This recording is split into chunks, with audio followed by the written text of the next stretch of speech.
j'aime bien cette histoire-là, plus ancienne, parce que fait le tour entre les traditions, la France qui arrive, et avec des super promesses. C'est la fin. Je sais pas, c'est peut-être. Mais je vois pas où couper, quoi. Parce qu'il y a quand même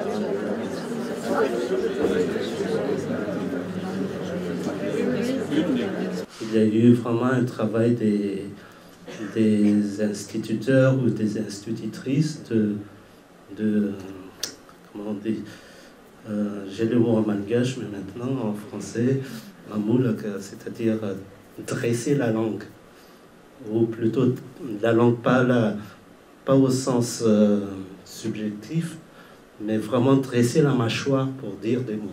Par exemple, quand je dis mâchoire, en malgache, il n'y a pas le ch. Donc, il faut vraiment une position de la langue pour dire ch. Et je me rappelle très, très, très bien d'une phrase, deux phrases dites par... qu'on nous a forcé aussi, avec la règle en fer, de prononcer, parce que sinon, on ne saurait pas dire certains sons de la langue française. En malgache, on ne dit pas le E, on dit E. Il n'y a pas le U, il n'y a pas le je, le ch. Et donc la phrase de la maîtresse, c'était « Je cherche le juge, je cherche le juge ». Et imaginez, on était en maternelle, 60 enfants qui disent en chœur « Je cherche le juge ». C'est pas « j'exerce les is », mais « je cherche ». Bref. C'est justement une question que je me suis beaucoup posée dans mes livres.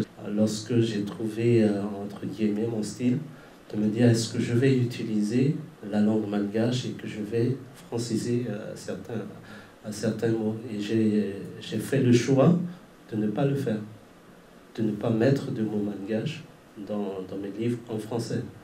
Pareil, quand j'écris en malgache, je ne mets pas de mots français dans mon malgache, même si le français peut aussi influencer mon malgache. Vous voyez, par rapport à une petite revanche sur l'apprentissage de la langue, de me dire, tiens, je vais écrire un roman qui zozote. Et donc, j'ai enlevé tous les ch, tous les chointantes, j'ai juste remplacé par z. Ce qui fait que, du coup, on a l'impression que c'est une autre langue. Je peux vous dire un petit peu, peut-être, pour vous donner un petit... je vous lis juste une page. Quoique là, j'ai introduit un mot malgache quand même. Excuse-moi. Ça m'excuse. Le mot malgache, c'est ça. Excuse-moi, ça m'excuse. À vous, dérangement n'est pas mon vouloir. Défouloir de gens malaisés, mélangés dans la tête, mélangés dans la mélasse démoniacale et folique. Excuse-moi, ça m'excuse. Si ma parole à vous de travers danse vertige nauséabond, tango maloya, zouk kolesele, zétez là, s'il vous plaît, zatez là, ma pérole, évidez-la de ses tripes, cœur, bile et rancœur, zétez là, ma parole, mais ne zétez pas ma personne.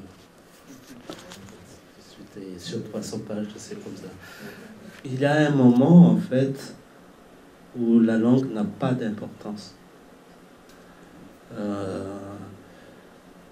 Parce que votre pensée ne change pas autant que ça lorsque vous passez d'une langue à une autre.